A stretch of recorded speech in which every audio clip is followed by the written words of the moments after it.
And then we have ASEC Eufrosino Bernabe Jr., Office of the Chief Economist from the Department of Finance, and Fiscal Incentives Review Board.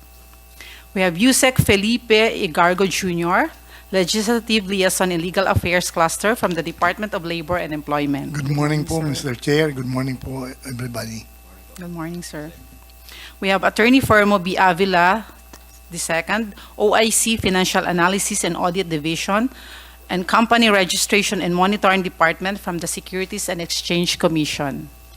And then with him is Attorney Cara Maria Encabo, Securities Counsel 2, Company Registration and Monitoring Department of the Securities and Exchange Commission. That's all, Mr. Chairman. Thank you. Thank you very much. Again, good morning. We'll go straight to the meat of the matter and get the comments of our distinguished resource persons. Can we hear from our friend, IBC 13 President to Jimmy Policarpio? Sir, any comment on the proposal filed by Senate President, Senator Legarde and myself, and of course passed by the House of Representatives? Good sir? morning, Mr. Yeah. Chairman. Yeah. Earlier, we have submitted our position, our comments to Attorney Ethel Hope Villaflor, and we have enumerated the position of the company. Incidentally, Mr. Chairman, Channel 13 is a sequestered company. It's a basically owned by the government, and as a president of the company, of course, our position is there's only one thing that we are against, that is the inclusion of unless provided by law. It diminishes the right of being a former employee of the Senate. It diminishes basically the right of the Senate because a mere law, a mere bill turned into law would automatically erase the provision of the Constitution, which requires 3/4% votes of each houses, while enacting a law would only require a minimum or simple majority. And then, of course, Mr. Chairman, the statutory process amending the Constitution. The amending Constitution can be done only by statutory process, by law. So, medyo it will, as I've said, medyo mabigat ang inclusion ng yung unless provided by law. We have officially wrote and submitted, Mr. Chairman, and I think that's all we have to say, Mr. Chairman. Thank you po. Thank you. Thank you very much, President Policarpio. Can we hear from Manila Bulletin and United Print Multimedia Group President, our friend also, Barbie Atienza, sir? Good morning, Mr. Chairman.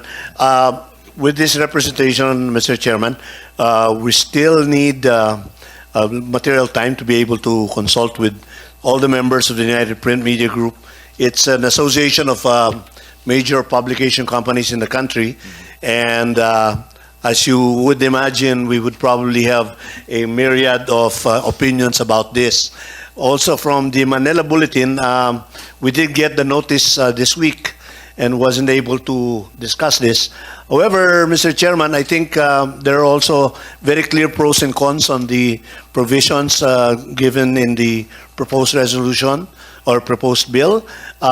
We need to understand from the point of view of the Senate the predicament, particularly of the print media industry that we're going through now, not to exclude the challenges posed by, of course, the emergence, obvious and evident emergence of the digital media that has made changed the landscape so much. And I think this has a bearing on whether it is relevant to get into a restructure of the ownership provisions as far as the media industry is concerned.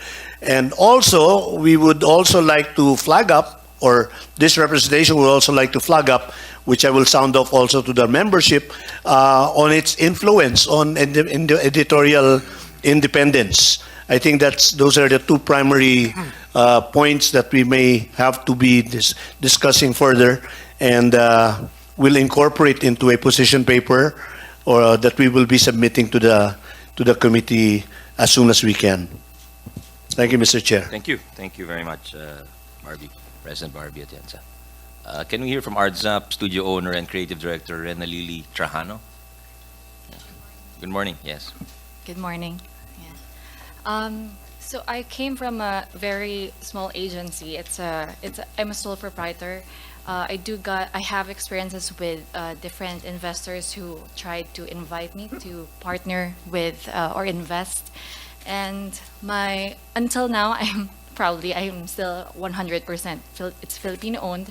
My main reason is, it's not about the percentage or the ownership. I'm still welcoming these investors, but it's more on, I practice, we have to have the same values, same beliefs, same vision for the company. I don't mind inviting investors and giving them more percentage of the company, mainly because it depends on our industry, our strategy in running the business.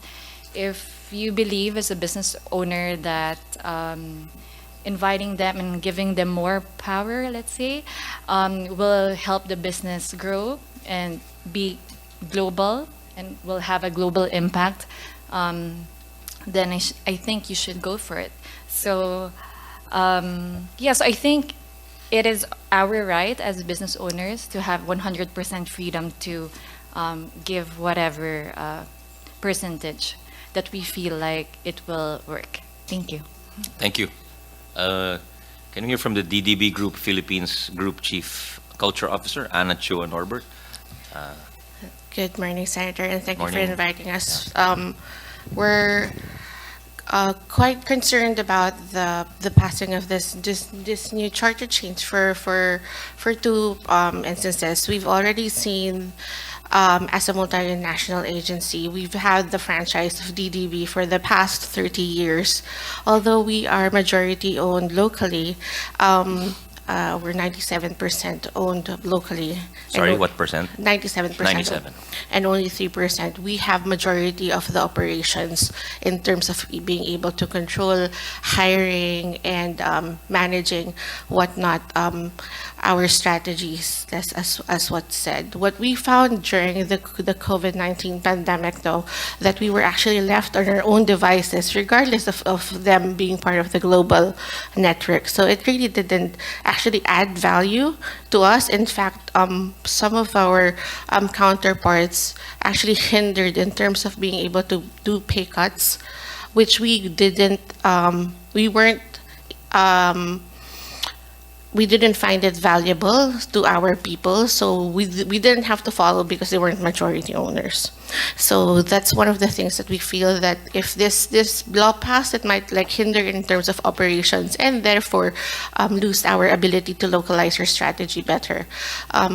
Furthermore, we feel that the money will actually go overseas rather than going to the local Filipinos, which we actually are seeing now more and more with Google and the likes of Meta. It's just that's how it is, right? The majority of our incomes are actually going to these media agencies, which are overseas, and I understand they do not pay taxes for the Filipino people. So if those things are be able to addressed by, I guess, for now it is as it is. That's our stand. Thank you. Thank you. Thank you very much. Can we now hear from AdSpark Incorporated, Head of Strategy, Catherine Gianzon, along with Mr. Ariel Tubayan and Jose Rafael Del Rosario? Yeah, whoever wishes to go ahead, please. Okay. There we go. Just a brief background. Good morning, Mr. Chairperson. AdSpark is a company wholly owned by Globe. So we are within the 917 Ventures company, and we acknowledge the ongoing discussion about the, Philippine Constitution concerning the foreign ownership. And we believe in fostering a healthy and competitive advertising industry in the Philippines. So knowing that we are a digital advertising firm, we believe that regardless of the regulation or the structure, ownership structure, there could be also greater advances towards technological advancements and increased financing for some segments. But we are keen to, at this moment, to stay neutral and, of course, to monitor the situation and adapt to the strategies to ensure the protection of the jobs and economic success here in the Philippines within the industry. That's it for us. Thank you. Is that for everyone? Huh? Yeah. Okay, thank you. Thanks very much. Can we hear from TV5 Legal Officer Attorney Jeremy Jeremy. Jeremy Patulot? Hi, Yeah. Mr. Chair. Hello, good morning. Hi, that's Jeremy. Good morning, everyone. Thank you for inviting us. Your inclusive approach is being recognized. For the company's position, we believe that the expansion of the foreign ownership may be advantageous in a sense that we need to there is a what you call this capital infusion. There is a transfer of knowledge from foreigners, experts, or even their best practices, which can be helpful or elevate the innovations in the advertising industry. However, Mr. Chair, we believe that there must be this particular development may be assessed through our existing statutory requirements or existing regulatory frameworks in order for us to check if the content of the advertisement would be applicable or it can be published or given to the public consumption. That's it, Mr. Chair. Thank you. Can we hear from FICTAP? This is the Federation of International Cable Television Associations of the Philippines. Legal Counsel Attorney Stanley Christopher Cabrera. Good morning, Mr. Morning. Chair, and to everyone here. Picked up for is a group of.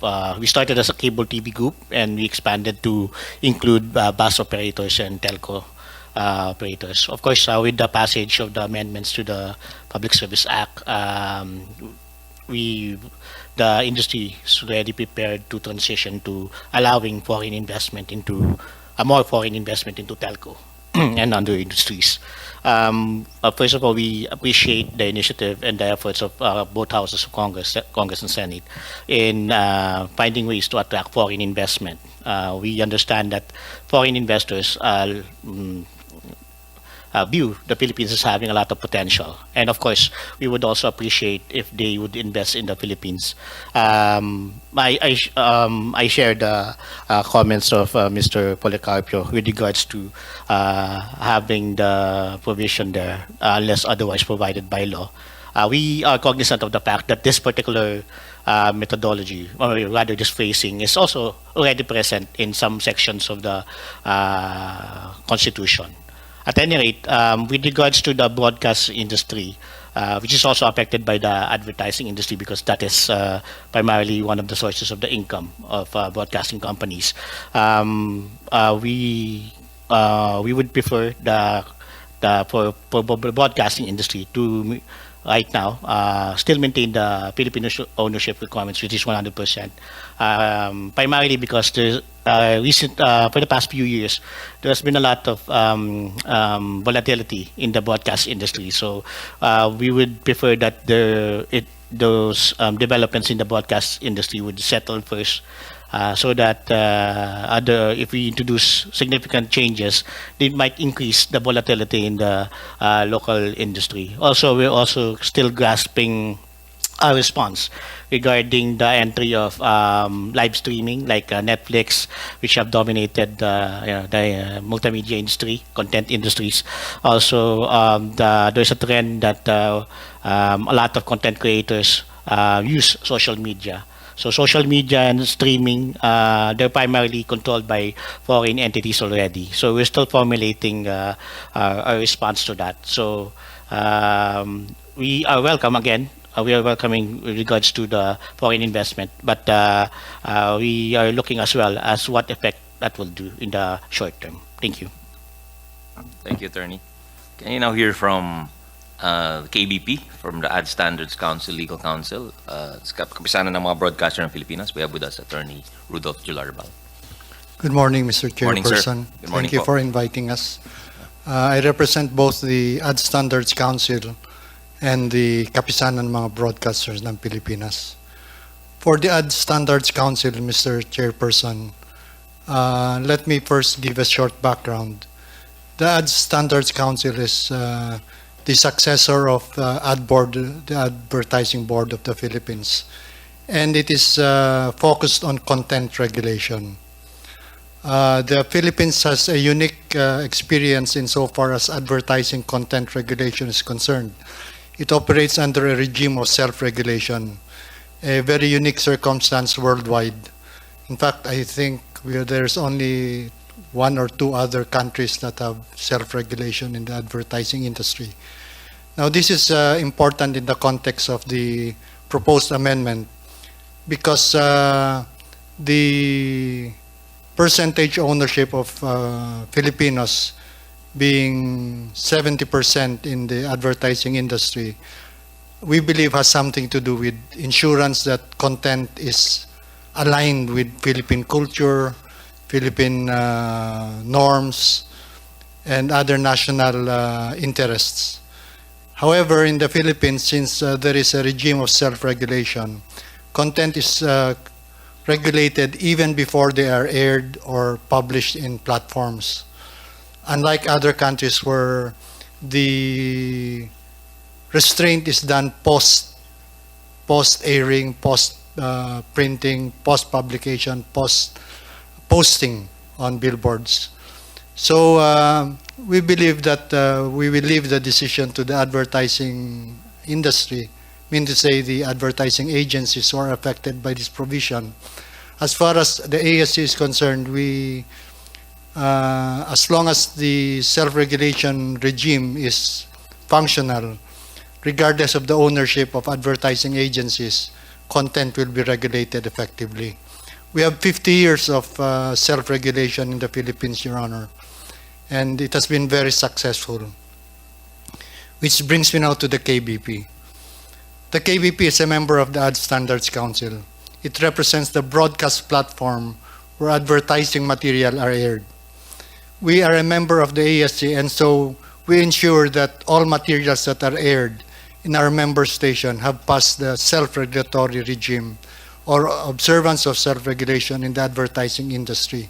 We do not air material which have not been approved by the ASC to ensure that content protects the consumers and protects national interest. So as far as the advertising industry is concerned, we are agnostic to whether it is there is foreign ownership or not. Just a statistical information, Your Honor. There are about 60 advertising agencies members of the 4A's Association of Accredited Advertising Agencies, and about 34 of them are independent, while 26, we believe, have foreign ownership. The extent of foreign ownership is, we don't have data on that, Your Honor.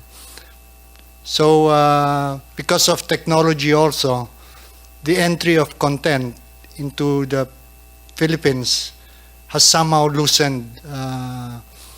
However, because of self-regulation, we still ensure that even if content is placed outside of the Philippines, for as long as they are aired in platforms in the Philippines, the Ad Standards Council regulates these materials, Your Honor.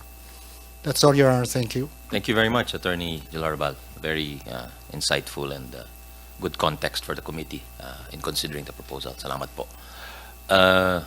Now we'll hear from the government side. Also, just to clarify, the proposal is limited to advertising, not to mass media. Just to clarify that point. So from the government, let's hear from Yusek Egargo, representing the Department of Labor and Employment. Morning, sir. Good morning, Mr. Chair, and good morning to all resource persons present. First and foremost, the Department of Labor and Employment would like to thank the committee for inviting us once more to share our input in ongoing hearing of the Senate Subcommittee on the resolution about Houses Number 6, which seeks to amend some restrictive provisions of some restrictive economic provisions of the 1987 Constitution. While we recognize that the protectionist provision in the Constitution aim to promote the competitiveness of domestic enterprise, limiting foreign ownership does not promote healthy competition in a dynamic global economy.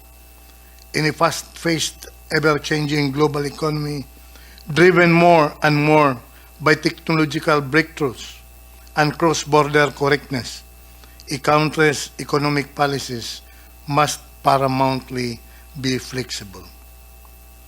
The Department recognizes the objectives and intent of the legislators in liberalizing the economic provisions of the 1987 Constitution. We view the phrase "unless otherwise provided by law" serves as a compromised measure to affirmatively commit the country to essential principles and objectives of economic growth, job creation, and opportunities, higher productivity, and appropriately regulate open compensation while easing foreign ownership restriction. Finally, Mr. Chair, we recommend that consideration should be given to the impact of granting wider latitude in foreign equity in the advertising industry. We understand the limitation provided for by the Constitution, which is due to the effects of advertising to the mentality of the consumers, the Filipino consumers. We respectfully submit to the wisdom of the legislator on this matter. Thank you very much, Mr. Chair. Salamat, Yusek. Can we hear from Department of Finance, Assistant Secretary Eufrosino Bernabe Jr.? Morning, sir. Good morning, Mr. Chair, and thank you very much for inviting us on this hearing. We officially submitted our position to the Senate President and copy furnished the Office of the Chairperson and the sponsors of the bill. But basically, we fully support the lifting of foreign ownership in certain sectors, including the advertising sector, primarily to adapt to the current and economic realities of the sector, Mr. Chair. That's all, sir. Sec Bernabe. Can we hear from the FIRB, Fiscal Incentives Review Board? We have OIC Deputy Executive Director Attorney Michael Ricaza. Morning. Good morning, Mr. Chair. Thank you for this opportunity. For context, the FIRB, or the Fiscal Incentives Review Board, is the cabinet-level interagency board, which is empowered under the CREATE Act to grant and administer the fiscal incentives, which have been streamlined under the CREATE Act. The FIRB is chaired by the Secretary of Finance and staffed by the National Tax Research Center.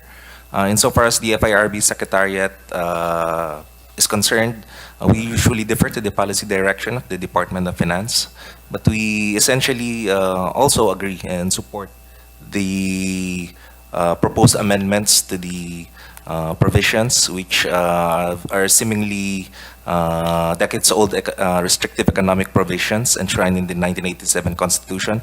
We feel like the amendments would ease the doing business and the influx of investments into the country, and we feel like the proposed amendments will give Congress more flexibility in liberalizing or further liberalizing the control, ownership, and administration of public utilities and the other affected sectors. That's all, Mr. Chair. Thank you. Thank you, Attorney.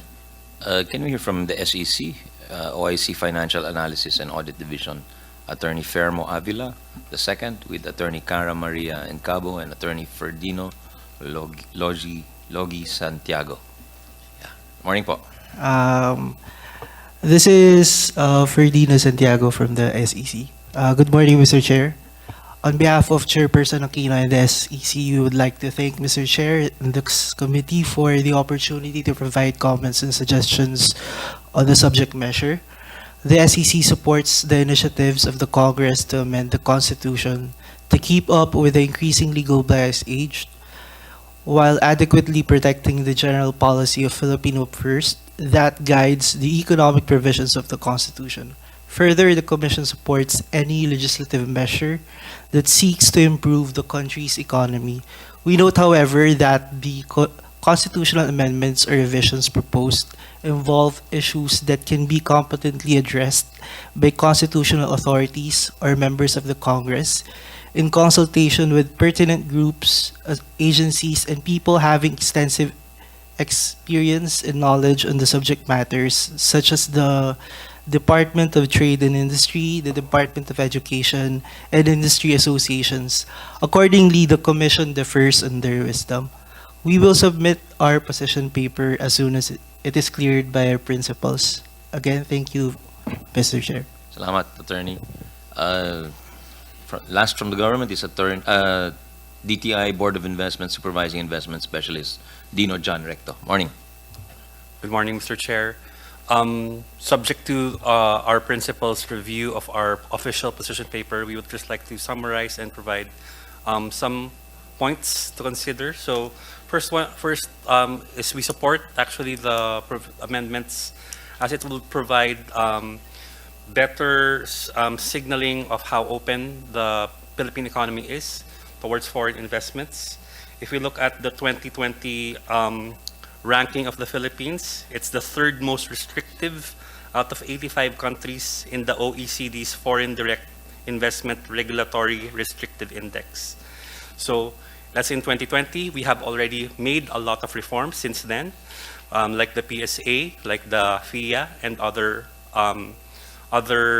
laws that we have passed. And this amendment is in line with that strategy and that endeavor. We also would like to commend the language precisely because it says unless provided by law. That means the default is already provided in the Constitution. However, there are exemptions to the rule in certain specific cases. And we also recognize the several issues, the several concerns that was raised in Congress and in this hallowed hall, the Senate, where there might be disruptions in education, there might be several issues when we provide foreign investors to educate our young people. There are also several concerns that how we provide values in our advertising. That's all recognized. However, that can be addressed as we construct or provide the limitations and all of the necessary regulations in the specific laws that we can provide after the Constitution. So with that, Mr. Chair, that's our more or less our position on the matter. Yeah, thank you. Thank you, Mr. Recto. So that everyone around the table has gotten a chance to give their positions. Maybe any other addendums or additional information, please. We'll open the floor to additional discussion if you wish. Anybody? If not, I'd like to throw this question perhaps, and it's free for whoever to answer. I guess the assumption underlying these proposals is that there will be people interested in coming in. So maybe we'll address it to you. Meron ba talagang interesado pumasok sa advertising industry? Like, are there interested parties? And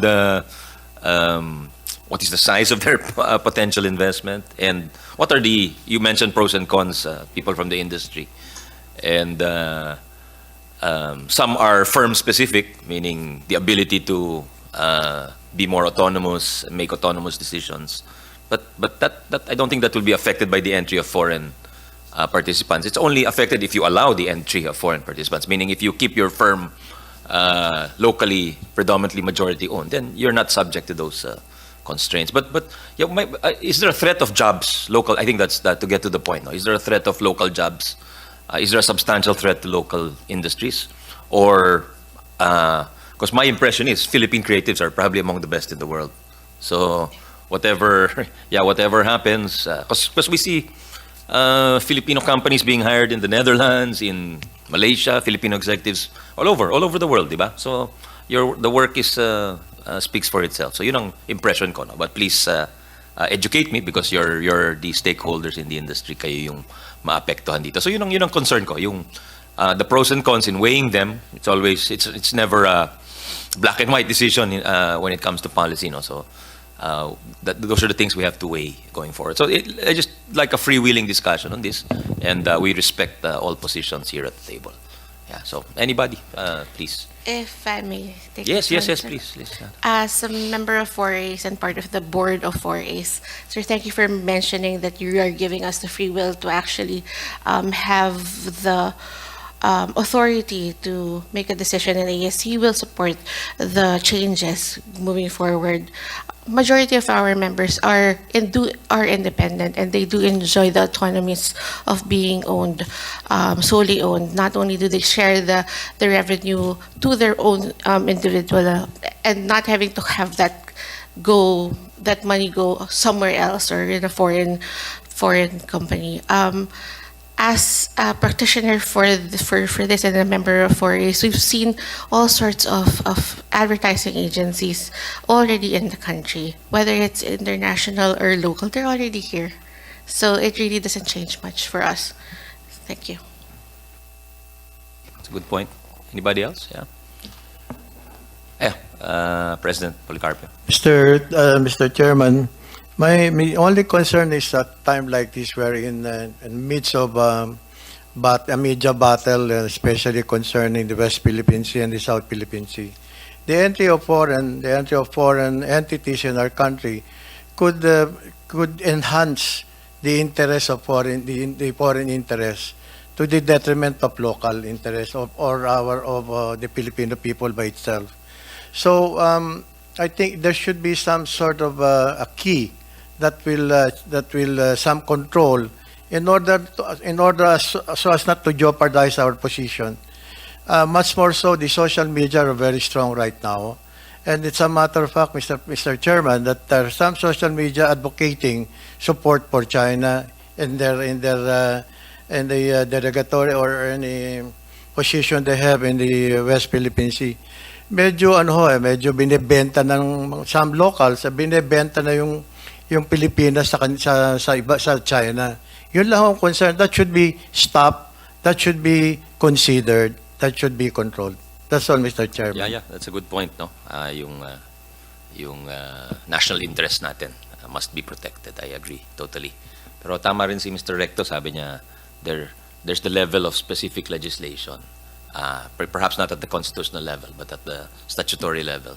Doon natin gagamitin yung ipoprotektahan yung national interest natin. I think that's what you meant, no, Mr. Recto, by setting the general constitutional policy, but protecting your specific national interests at the legislative level. That's my understanding of your comments earlier. So tama, very good. Unfortunately, we cannot regulate social media, pero tama rin si President Policarpio, may mga talagang nagpapagamit. They use their platform, but that's free speech, no? We have to respect that. So anything else? Magagaling talaga mga advertisers. They summed up their position in 30 seconds, no? This will be our earliest. Our earliest. We're almost done in less than an hour. So I thank the advertisers. Yeah, Barbie. Yeah, I just like to support the concern Mr. Jimmy Policarpio expressed. Like I said earlier, one of the things that I personally would have some reservations about opening it up for foreign investments is editorial independence. While I would support, and always UPMG has always supported the position of ASC in regulating content. However, the reality bites that advertisers have the money, and who has the money has a lot of clout. And so therefore, we've seen this happen many, many times over, where an advertiser would have influence over the content. We're not talking about ownership on the mass media, but advertising. But still, it's a golden rule. Who has the gold makes the rules. When they tell us to be mum about certain news that are detrimental to them, to a certain extent, there is always a sense of compulsion to submit. So I think along this line, while we'd like to liberate the entry of foreign investors, if there are opportunities there, I think it's going to be good for the economy, but I think it should be also reinforced with some regulatory provisions to safeguard the editorial independence. That's what it. Yeah, thank you for telling us what the reality is, no, Barbie. Attorney Jularwa, you're raising your hand, yes, sir. Yes, Your Honor. Thank you, Mr. Chairperson. Just something to add. The technology developments in technology has changed the landscape insofar as job creation is concerned. In fact, Filipino talent work for foreign companies online, and the reverse is also true.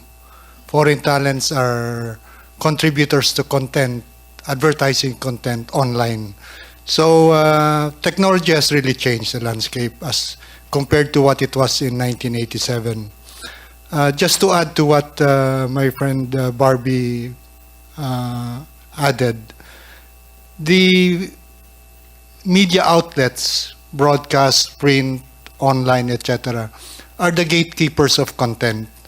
And that is where the Ad Standards Council comes in, because UPMG, 4As, and all stakeholders in the industry are members of the ASC. And we have agreed to abide by a code, the Advertising Standards Code, which was agreed upon by all members. And so we ensure that all advertising content that are published, posted, displayed, aired in our member platforms have passed the standards of the Ad Standards Council. So the Philippines really is unique insofar as advertising content is concerned, Your Honor.